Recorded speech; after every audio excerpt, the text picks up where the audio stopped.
Software engineering में हम software maintenance के बारे में बात करेंगे आज। सॉफ्टवेयर मेंटेनेंस मेंटेनेंस का मतलब होता है रख रखाव, यानी कोई चीज बन गई है, अब उसको आपको मेंटेन करना है, उसका रख रखाव करना है, उसको साफ करना है, क्लीन करना है, पॉलिश करना है, उसे सॉफ्टवेयर मेंटेनेंस कहते हैं। ये जो है आखिरी फेज है। अगर आप माने तो ये सारे फेज के बाद आपने सॉफ्टवेयर जो है डिलीवर कर दिया है, दे दिया यूजर को। ये जो मेंटेनेंस है वो डिलीवरी के बाद शुरू होता है। तो सॉफ्टवेयर मेंटेनेंस जब भी कोई भी मॉडिफिकेशन या परिवर्तन या कोई चेंज इस सॉफ्टवेयर प्रोडक्ट में या किसी हार्डवेयर प्रोडक्ट में भी जब एक बार आपने कस्टमर को दे दिया, उसके बाद किया जाता है, उसे हम सॉफ्टवेयर मेंटेनेंस कहते हैं। ध्यान रखिएगा कि जो मेंटेनेंस है वो सबसे बड़ा पार्ट लेता है आपके इस पूरे एसडीएलसी में, ये सॉफ्टवेयर डेवलपमेंट लाइफ साइकिल में। जैसे कहते हैं, एक बड़ी अच्छी लाइन है कि change is the only thing which never changes. परिवर्तन ही एक ऐसी चीज है जो परिवर्तित नहीं होती। तो सॉफ्टवेयर कोई अलग चीज तो है नहीं। तो मेंटेनेंस या रखरखाव सॉफ्टवेयर के लिए या किसी भी प्रोडक्ट के लिए इनएविटेबल है, बगैर इसके काम नहीं चलेगा। अगर आपके पास एसी है और एसी की आपने सर्विस नहीं करवाई तो उसके जो फिल्टर्स है उसमें धूल जम जाएगी, आपका एसी कुछ दिनों में बेकार हो जाएगा। तो इसमें मेंटेनेंस हर जगह जरूरी है। बहुत सारे प्रोडक्ट मेंटेनेंस चाहते हैं, खास तौर पे जो जैसे गाड़ियां हैं। अगर मैं कार के बारे में बात करूं, अब कार में आपको सर्विस करानी पड़ेगी, 6 से 8 महीने में आपको सर्विस करानी पड़ेगी, हर चीज देखनी पड़ेगी, और उसके टायर जो होंगे 2-4 साल में खराब हो जाएंगे। तो यहां पर वियर और टियर होता है, खास तौर पे जहां पर हार्डवेयर वाली चीज होती है। लेकिन सॉफ्टवेयर प्रोडक्ट में ये वियर एंड टियर नहीं होता है। यानी ऐसा नहीं है कि टायर घिस जाएगा, ऐसा नहीं है कि कोई सामान इलेक्ट्रिक शॉर्टिंग हो जाएगी या कोई हीटर है वो जल जाएगा, ऐसा नहीं होगा कभी भी। सॉफ्टवेयर प्रोडक्ट्स का मेंटेनेंस कुछ अलग ही तरीके का होता है। बहुत सारे लोग ये सोचते हैं कि जो खराब सॉफ्टवेयर बना दिया गया है इसी कारण से मेंटेनेंस किया जाता है, लेकिन ये बिल्कुल ही गलत सोच है। जो खराब प्रोडक्ट है उनको तो फेंक दिया जाता है। अच्छे प्रोडक्ट जो होते हैं, जो बहुत सालों तक यूज हो रहे हैं और आगे भी बहुत सालों तक यूज होंगे, उन्हीं को मेंटेन किया जाता है। अब मैं आपको एक एग्जांपल बताता हूं। जब शुरुआत में यूनिक्स लिखा गया था तो यह लिखा गया था असेंबली लैंग्वेज में। बड़ी डिफिकल्ट होती है लैंग्वेज, जैसे 8085, 8086 माइक्रो प्रोसेसर की लैंग्वेजेस, असेंबली लैंग्वेज हमने पढ़ी है। लेकिन जब सी लैंग्वेज आ गई, इसी यूनिक्स को सी में लिख दिया गया। ऐसा क्यों किया गया? ये इसलिए किया गया कि यूनिक्स को यूज करना था, ये अच्छा प्रोडक्ट था, इसको यूज करना था, आगे तक चलाना था। इसीलिए अगर खराब होता तो आप जैसे ही पता चलता नहीं अब इसका ज्यादा यूज नहीं, इसको आप डस्टबिन में डाल देते। सॉफ्टवेयर मेंटेनेंस के 4 आयाम है, 4 टाइप है। अब इसको मैंने अलग से लिखा हुआ है क्योंकि ये हार्डवेयर से ज्यादा रिलेटेड है। लेकिन जब भी अगर आपसे बात कोई करे तो आप उनको ये चारों ही बताएंगे। पहले बता देता हूं कौन कौन से हैं। सॉफ्टवेयर मेंटेनेंस या सॉफ्टवेयर का रख रखाव करने के 4 तरीके हैं। पहला मतलब है करेक्टिव, दूसरा है एडेप्टिव, तीसरा है परफेक्टिव, और चौथा, वैसे ये पहला आना चाहिए अगर हार्डवेयर होता तो, हार्डवेयर में केवल प्रिवेंटिव और करेक्टिव होता है। जो परफेक्टिव होता है, एडेप्टिव होता है, ये सॉफ्टवेयर के लिए स्पेशल है। कितने तरीके के आपके मेंटेनेंस टाइप होते हैं? एक होता है करेक्टिव, एक है एडेप्टिव, एक है परफेक्टिव और एक है प्रिवेंटिव। करेक्टिव मेंटेनेंस मतलब क्या होता है? करेक्टिव मतलब होता है चीजों को ठीक करना। करेक्शन मतलब गलती हो गई, अब इसको ठीक किया जाएगा, है ना। अब जब आपने सॉफ्टवेयर दे दिया यूजर को, वो यूज करने लगा, जैसे वो यूज करेगा वो देखेगा कुछ मुझे इसमें प्रॉब्लम्स लग रही है, उस वो कुछ बग्स निकालेगा, कुछ प्रॉब्लम्स बताएगा। इन बग्स को ठीक करना, इसे हम करेक्टिव मेंटेनेंस कहते हैं। अब मान लीजिए आप फाइल ट्रांसफर आपको दिया गया और फाइल ट्रांसफर की जो स्पीड है वो उतनी नहीं मिल रही है जितनी चाहिए, तो यूजर बताएगा अरे यार बहुत टाइम लग रहा है इसमें, तो आप इसकी परफॉर्मेंस बढ़ाएंगे फाइल ट्रांसफर की। इसे हम कहते हैं एनहांसमेंट, परफॉर्मेंस को बढ़ाना। तो ये होता है करेक्टिव मेंटेनेंस। इसको आप कह सकते हैं बग फिक्सिंग, प्रॉब्लम्स को दूर करना। अगला जो होता है वो है परफेक्टिव मेंटेनेंस। परफेक्टिव मतलब परफेक्ट बनाना।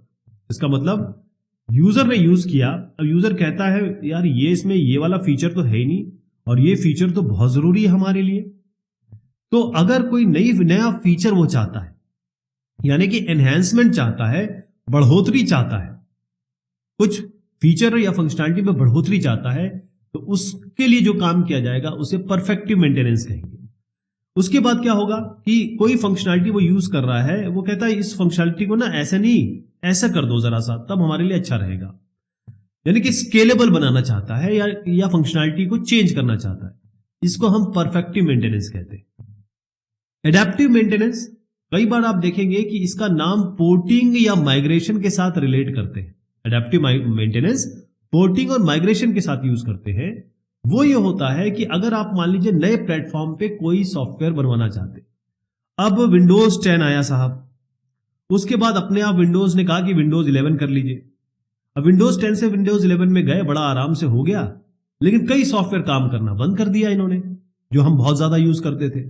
अब कई ऐसे प्रोडक्ट हो सकते हैं जो इस पे काम ना करें, तो आप दौड़ेंगे सीधा जो जिसने आपको बना के दिया है, अरे सर ये तो चल नहीं रहा विंडोज 11 में, इसको तो चलवाओ। तो अब आपको ये ऑपरेटिंग सिस्टम में परिवर्तन के कारण अब आपको अपना सॉफ्टवेयर चेंज करना पड़ेगा, नए प्लेटफॉर्म में, नए ऑपरेटिंग सिस्टम में, नए हार्डवेयर में।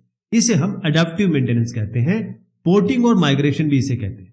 ओके, मान लीजिए अगर आपका सॉफ्टवेयर यूं चल रहा है किसी सिस्टम में, ये इंटरफेसिंग है इसकी, मान लीजिए आपकी सीरियल पोर्ट से है, अब कोई पैरेलल पोर्ट पे चलाना चाहता है, आप कहेंगे अरे पैरेलल पोर्ट के लिए तो दे दो यार, तो वो सॉफ्टवेयर में जो परिवर्तन होगा उसे हम एडेप्टिव मेंटेनेंस कहेंगे। एक और मेंटेनेंस है, उसे कहते हैं प्रिवेंटिव मेंटेनेंस। प्रिवेंटिव मेंटेनेंस का मतलब ये है, जैसे करेक्टिव है, आग लग गई अब आग बुझाना है, प्रिवेंटिव मेंटेनेंस है ये है। प्रिवेंटिव मेंटेनेंस का मतलब ये होता है कि आग लग ही ना पाए, मतलब कोड ऐसा बनाओ आप, सॉफ्ट डिजाइन ऐसा बनाओ आप कि प्रॉब्लम्स आए ही ना। आप पहले से फोर्स ही कर लो, पहले से ही सोच लो, पहले से ही आप एंटीसिपेट कर लो कि भाई इस डेटा की रिस्ट्रक्चरिंग ऐसे करो, कोड की रिस्ट्रक्चरिंग ऐसे करो, इस तरीके से बनाओ कि एरर ना आए। तो इसको हम कहते हैं प्रिवेंटिव मेंटेनेंस। मेंटेनेंस का या रखरखाव का जो मेहनत लगती है, उसका डिस्ट्रीब्यूशन अगर मैं आपको बताऊं तो मोस्टली 50% जो है परफेक्टिव में लग जाता है, 28% अडेप्टिव में लगता है और 22% करीबन करेक्टिव में लगता है। ध्यान रखिएगा कि रिक्वायरमेंट डिजाइनिंग, इंप्लीमेंटेशन, टेस्टिंग, ये कितना पार्ट है, और आप देखिए 67% मेंटेनेंस वाला पार्ट है। रखरखाव के क्या कारण है, क्यों हमें रखरखाव सॉफ्टवेयर का मेंटेनेंस करना जरूरी है, क्यों करना चाहते हैं? पहली चीज तो यह है कि जब आप सॉफ्टवेयर डेवलप कर रहे होते हैं, इसका डिजाइन बना रहे होते हैं, रिक्वायरमेंट ले रहे होते हैं, तो रिक्वायरमेंट यूजर को तो पूरी पता नहीं है, वो तो आपके पास आएगा, वो कहेगा मुझे ये प्रॉब्लम सॉल्व करनी है, या प्रॉब्लम सॉल्व कर दीजिए, उसके हिसाब से डिजाइन हो जाएगा, उसके हिसाब से कोडिंग हो जाएगी। क्या किसी ने सोचा था बहुत जमाने पहले एक बात आई थी कि जब 2000 आएगा तो Y2K प्रॉब्लम आएगी, सारे के सारे सिस्टम नंबरिंग और डेट वेट में गड़बड़ी हो जाएगी, सब में आग लग जाएगी, ऐसे कुछ कहा गया था। इस तरीके का एक प्रॉब्लम अगर अभी आता है तब क्या करेंगे आप? यानी आपको वो चीज आप एंटीसिपेट ही नहीं कर सकते, जो चीज होने वाली है उसके लिए तो आपको मेंटेनेंस करना पड़ेगा, जब वो आ जाएगी तो उसको ठीक करना पड़ेगा। देखिए, सॉफ्टवेयर प्रोडक्ट कभी भी मरता नहीं है। एक बार आपने, जैसे अगर आपने कार ली, कुछ 10 साल बाद, 15 साल बाद, 50 साल बाद, मैं कह रहा हूं, वो खराब हो ही जाएगी, वो नहीं चलेगी, इमॉर्टल नहीं है, कार खराब हो जाएगी। कोई भी मशीन, कोई भी कांच का सामान लीजिए, कभी ना कभी टूट जाएगा। सॉफ्टवेयर प्रोडक्ट जो है वो इमॉर्टल है, वो कभी मरता नहीं है। लेकिन होता यह है कि जो फंक्शनैलिटी आज है वो कल हो सकता है ना जरूरत पड़े, नई फंक्शनैलिटी की जरूरत पड़ जाए, है ना। आपने कभी सोचा था कि आपके हाथ में मोबाइल होगा? 1990 के पहले शायद कोई सोच भी नहीं सकता था। अब 2020 में जो बच्चे पैदा होंगे इसके बाद, वो हाथ में मोबाइल लेके पैदा हो रहे हैं। तो ऐसी चीजें आप कैसे चेंज करेंगे? तो इसीलिए आपको फंक्शनैलिटी चेंज करनी पड़ेगी, सॉफ्टवेयर का स्ट्रक्चर चेंज करना पड़ेगा, सॉफ्टवेयर का के फंक्शंस चेंज करने पड़ेंगे। Whenever other of software it works with change। अब आप देखिए, जैसे मैंने आपको अभी भी एग्जांपल दिया कि आपका एक सॉफ्टवेयर काम करता है। अब मान लीजिए यहां पर आपने कहा कि भाई यूएसबी हम 2.0 कर रहे हैं। अब मान लीजिए यूएसबी 3.0 आ गई, फिर उसके बाद 4 आ गई, 5 आ गए, मैं कहता हूं 10 आ गए। अब इसके लिए इंटरफेसिंग आपको करनी पड़ेगी कि नहीं पड़ेगी? आपकी मजबूरी है, नई चीज आएगी तो आपको मेंटेनेंस करना ही पड़ेगा, है ना। मान लीजिए ऑपरेटिंग सिस्टम चेंज हुआ, जैसे मैंने अभी एग्जांपल दिया कि विंडोज 10 से विंडोज 11 में जाना है आपको। अब आपको जो माइक्रोसॉफ्ट है वो तो फ्री दे रहा है, आपको तो कोई दिक्कत नहीं, आप कर देंगे। लेकिन विंडोज 11 पे सॉफ्टवेयर चलना बंद हो गया आपका, जो किसी कंपनी ने बनाया है, फिर आप क्या करेंगे? करना ही पड़ेगा, मजबूरी है। ये भी हो सकता है कि यूजर किसी और प्लेटफॉर्म पे जाना चाहे, है ना। जैसे मैंने कहा विंडोज 10 से विंडोज 11, या हार्डवेयर चेंज कर रहा है, उस हार्डवेयर के हिसाब से सॉफ्टवेयर में परिवर्तन होना चाहिए। वो कहता है मेरे पास 10 फंक्शनैलिटी है, मेरे को ये 2 फंक्शनैलिटी और दीजिए, इसके बगैर मेरा काम नहीं चलेगा। या मान लीजिए कोई गवर्नमेंट ने कोई चेंज कर दिया अपने प्लान में, कोई भी चीज गवर्नमेंट की हो सकती है, या कोई कंपनी किसी का मर्जर हो सकता है, वो कंपनी अपनी चीजें डालना चाहती है, तो उसके लिए तो सॉफ्टवेयर में चेंज होगा ही ना। सॉफ्टवेयर एवोल्यूशन, जैसे आदमी जो है वो बंदर से, चिंपैंजी से, इन सब से बना, आज हम ऐसे खड़े हैं। पीछे देखिएगा जो हमारी रीढ़ की हड्डी है वो पूंछ है, बेसिकली वो पूंछ पीछे जाके खत्म हो जाती है। तो हर चीज इवॉल्व होती है, इसी तरीके से सॉफ्टवेयर भी इवॉल्व होता है। सॉफ्टवेयर इवॉल्व का मतलब ये है कि हर एक सॉफ्टवेयर प्रोडक्ट ये कभी ठहरता नहीं है। जैसे मैंने कहा, change is the only thing which never changes. ये हमेशा चलता रहेगा, इसमें चेंज होते रहेंगे, परिवर्तन होता रहेगा, इवॉल्व होता रहेगा, बेटर होता रहेगा। ध्यान रखिएगा, इवॉल्व का मतलब, सॉफ्टवेयर का मतलब ये है कि वो बेटर होता रहेगा। और ये कैसे होगा? इसमें हम रख रखाव कर रहे हैं, मेंटेनेंस कर रहे हैं। हमेशा हमारे पास कुछ ना कुछ परिवर्तन के लिए प्रपोजल आएंगे, रिक्वेस्ट आएगी, और उस रिक्वेस्ट को हम आत्मसात करेंगे और उसको एग्जीक्यूट करेंगे, इंप्लीमेंट करके मेंटेनेंस के थ्रू। देखिए, कई ऐसे बहुत बड़े सॉफ्टवेयर है, लार्ज, बड़े, बहुत पैसा लगा है इनको बनाने में, या ये बहुत बेहतरीन, मतलब बहुत खूबसूरत और बहुत यूजफुल सॉफ्टवेयर है, और बहुत बड़ी पॉपुलेशन के लिए यूजफुल सॉफ्टवेयर है।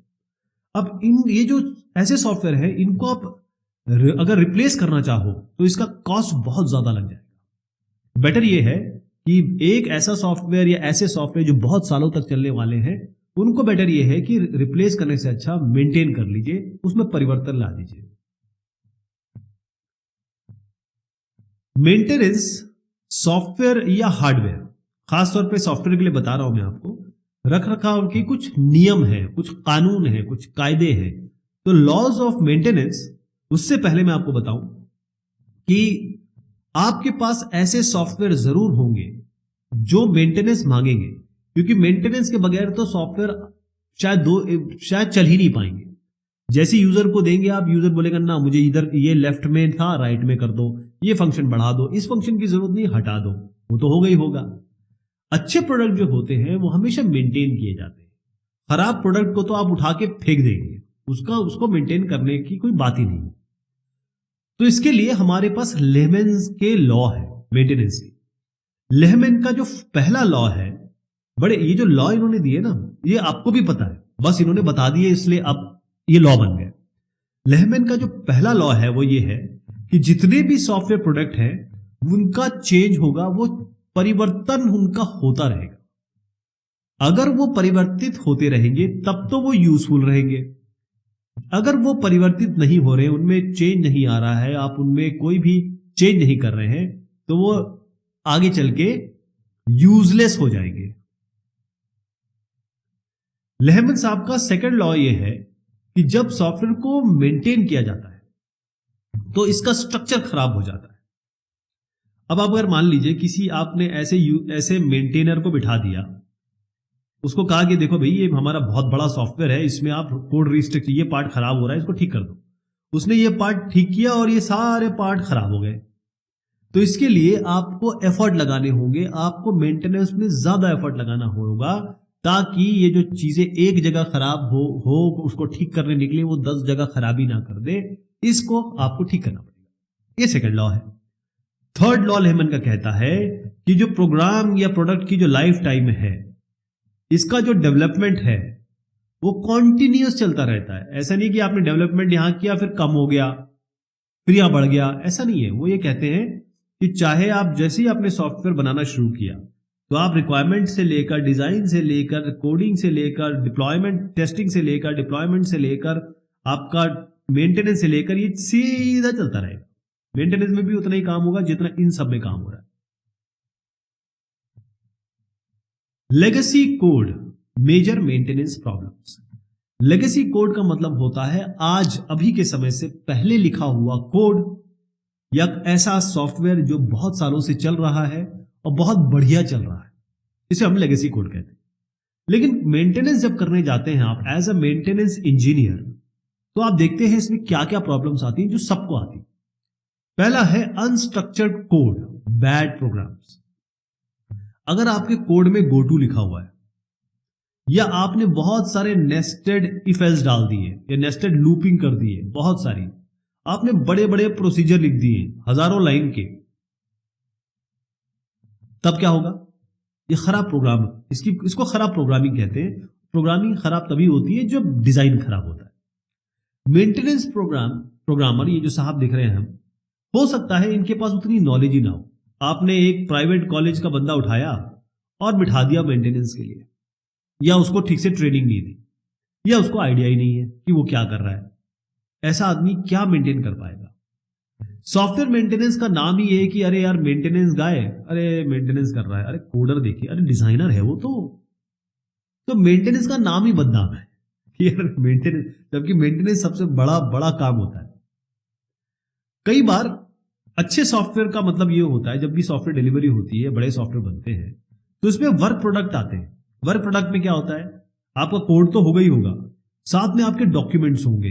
डॉक्यूमेंट्स कौन कौन से हो सकते हैं? SRS होगा, डिजाइन डॉक्यूमेंट होगा, और आपका टेस्ट प्लान होगा, आपका यूजर मैनुअल होगा, आपका इंस्टॉलेशन गाइड होगा, तमाम तरीके के आपके ये एक्सेप्टेंस टेस्ट प्लानिंग, ये सब कुछ होगा। कभी कभी डॉक्यूमेंट ही नहीं होते, कभी कभी जो आपने कोड लिखा है उसी में आपने कमेंट नहीं डाले हैं। इतना कम हमारे पास जानकारी है कि बेचारा अगर अच्छा बंदा भी हो, किसी भी कॉलेज से आया हो, बेहतरीन आदमी हो, तो भी ये नहीं समझ पा रहा है। ये प्रॉब्लम्स है। यहां पर मैं आपको गोटू का एग्जांपल बता रहा हूं। ये गोटू जो है, अगर आप मैं आपको आगे बताऊंगा इसके बारे में। ये आपका देखिए किस तरीके से आपने कोहेजन कपलिंग इसमें बढ़ा रखी है, और यहां पर कोहेजन कपलिंग अच्छी है। ये आपने इतने सारे नेस्टेड इफ एल्स के लूप डाल दिए हैं, इसका मैं अभी चर्चा करता हूं। Insufficient knowledge, bad image of maintenance. जैसे मैंने आपको बताया कि हो सकता है जो मेंटेनेंस वाला है वो है बहुत अच्छा, लेकिन इसके पास, बेचारे के पास जानकारी नहीं है। इसके पास ना डॉक्यूमेंट आप दे रहे हैं, ना आपने बनाए हैं, ना इसको कोड इतना ऐसा बना के दिया गया है जो ये मेंटेन कर सके। तो मेंटेनेंस टीम जो होती है वो डेवलपमेंट टीम से अलग होती है। मेंटेनेंस टीम अलग होती है। आपने देखा ना कि यार वो तो अमेरिका गया हुआ है, क्यों? सॉफ्टवेयर मेंटेन कर रहा है। वो तो जर्मनी में बैठा हुआ है, क्या कर रहा है? सॉफ्टवेयर मेंटेन कर रहा है। मेंटेन क्यों कर रहा है? क्योंकि सॉफ्टवेयर वहां पर ऑलरेडी आपने डाल दिया है, दे दिया है। वो अलग टीम होती है। आप जितने भी डॉक्यूमेंट्स है, अगर उनको भी पढ़ ले, कई बार बहुत मुश्किल होता है कि दस्तावेज को पढ़कर आप पूरे सॉफ्टवेयर के बारे में पता कर सके।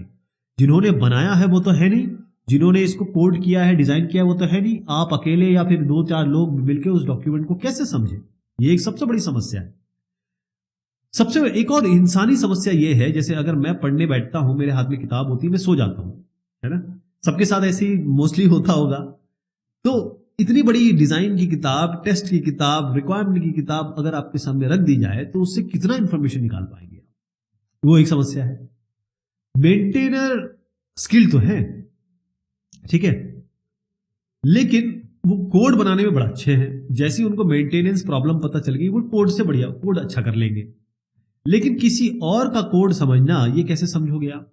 अपना कोड तो खुद लिख दोगे, लेकिन दूसरे के कोड को समझना भी तो एक दिक्कत है। प्रॉब्लम कहां है, किस जगह है, डिजाइन को कैसे मॉडिफाई करना है, कोड में कहां क्या परिवर्तन करना है, डॉक्यूमेंटेशन कहां है और मुझे डॉक्यूमेंटेशन कहां देना है, एक चीज ये आती है। और एंड यूजर के साथ मिलना जुलना, बगैर जो मेंटेनेंस की रिक्वेस्ट आती है वो कौन देता है? आप खुद ही तो नहीं देते। आपको यूजर बताता है कि देखो साहब ये समस्या, ये दिक्कत है, ये ऐसा ऐसा कर लो।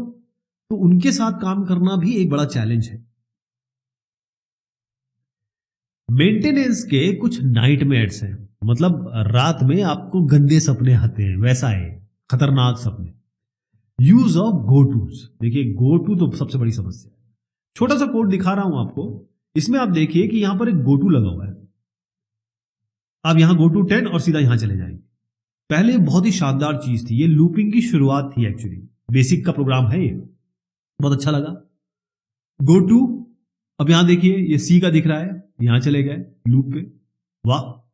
लेकिन इसने इतनी समस्या क्रिएट की कि पूरा एक हवाई जहाज गिर गया साहब। एक हवाई जहाज इस गो टू के कारण गिरा है। इसलिए जो मिश्रा स्टैंडर्ड है उनमें कहा गया कि गो टू तो बिल्कुल, गो टू को गो टू कर दीजिए, हटा दीजिए। तो ये गो टू तो बिल्कुल यूज नहीं करना है, अगर है तो बहुत बड़ी समस्या है। लेंथी प्रोसीजर्स, कभी कभी आप बड़े बड़े प्रोसीजर लिखते हैं, फंक्शन लिखते हैं, 1000 लाइन के, 10,000 लाइन के, ऐसे बड़े बड़े प्रोसीजर लिखते हैं। इसी को तो हम मॉड्यूलराइजेशन कहते हैं। भाई छोटे छोटे कोड लिखो, छोटे छोटे मॉड्यूल बनाओ, छोटे छोटे फंक्शन बनाओ और अच्छे बनाओ। पुअर एंड इनकंसिस्टेंट नेमिंग, आपने नाम दिया माय क्रैक इंस्टा स्टोरी, ये रख दिया नाम, ठीक नाम है, क्या पता चलेगा? फंक्शन ऐड का है, आप नाम ये रख रहे हैं और एक जगह ये लिख रहे हैं, कहीं आप योर एफबी पिक ऐसे रख दिया। ये नाम इनकंसिस्टेंट नाम और खराब नाम, ये बहुत बड़ा प्रॉब्लम क्रिएट करते हैं। Poor module structure, poor module structure में मैं यहां पर आपको बताना चाहूंगा, ये तो मैंने आपको बता ही दिया कि मॉड्यूल बड़ा नहीं होना चाहिए, उतना लेवल पे होना चाहिए जो आराम से मेंटेन हो सके। सबसे बड़ी समस्या डिजाइन की और कोडिंग की यही है, weak cohesion and high coupling. देखिए आपने ये अलग अलग फंक्शन या फिर मॉड्यूल बनाए, ये अपना काम तो पूरी तरह कर नहीं रहा है, ये कहीं कहीं और से काम कर रहा है और ये आपस में भी इतना ज्यादा लेन देन है कि पूछो मत। तो इनको बनाने का फायदा क्या था? सबको मिला के एक ही बना देते। अच्छा प्रोग्राम वो होता है जिसमें एक यहां पर एक ही जो मॉड्यूल है वो अपना काम single mindedly, like mindedly, single point of view से करे। इसको हम कहते हैं हाई कोहेजन। हमें चाहिए हाई कोहेजन, होता क्या है? Weak cohesion. और दो मॉड्यूल आपस में बहुत कम इंटरेक्ट करें, बहुत कम इनके बीच में आदान प्रदान हो, मैसेज पासिंग हो, इसको कहते हैं हम लो कपलिंग। होता क्या है? High coupling. ये एक समस्या है। Deeply nested conditional loops, looping मतलब यह है कि if else, for, while, do while, ऐसे तमाम तरीके के लूप है हमारे पास।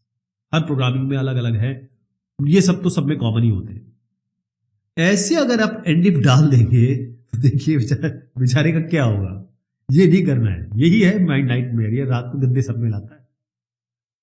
फंक्शंस हैविंग साइड इफेक्ट्स, ऐसे फंक्शन आप बना रहे हैं या बना दिए जो पकड़ में नहीं आ रहे हैं, लेकिन वो जब भी इन्वोक होते हैं वो प्रॉब्लम क्रिएट कर देते हैं, तो वो साइड इफेक्ट क्रिएट करते हैं, ना कि अच्छा इफेक्ट क्रिएट करते हैं।